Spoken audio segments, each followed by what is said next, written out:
മണി കഴിഞ്ഞു. അതുകൊണ്ട് ഒരേ ഒരു കാര്യം പറഞ്ഞുകൊണ്ട് ഞാൻ ദുആ ചെയ്യുകയാണ്.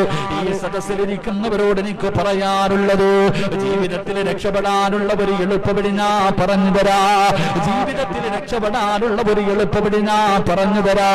ഈ രാത്രി നമുക്ക് ഉപകാരമുള്ള ഒരു രാത്രിയാക്കാ. എന്റെ പ്രിയപ്പെട്ട സഹോദരാ,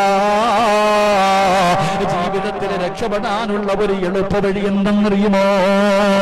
നിനക്കും അല്ലാഹുവിനും മാത്രം അറിയുന്ന ഒരു രഹസ്യമുണ്ടാകണം നിന്റെ ജീവിതത്തില്.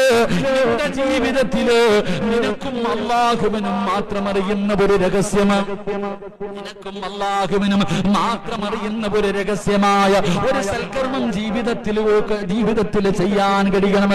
നമസ്കരിക്കുന്നത് എല്ലാവരും കാണും, സദഖ കൊടുക്കുന്നത് എല്ലാവരും കാണും, നോമ്പ് പിടിക്കുന്നത് എല്ലാവരും കാണും, ദിക്റ് പറയുന്നത് പലരും കാണും, സ്വലാത്തിന്റെ മജ്ലിസിൽ വരുന്നത് പലരും കാണും, ഈ വഅദിന്റെ സദസ്സിൽ വന്നിരിക്കുന്നത് പലരും കാണും. എങ്കിൽ ആരും കാണാത്ത ഒരു അമല് നിന്റെ ജീവിതത്തിൽ വേണം.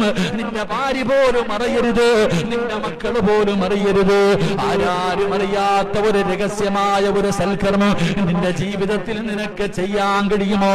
അതാരോടും പറയല്ലേ, ഒരു മനുഷ്യനോടും പറഞ്ഞുകൊണ്ട് നടക്കല്ലേ.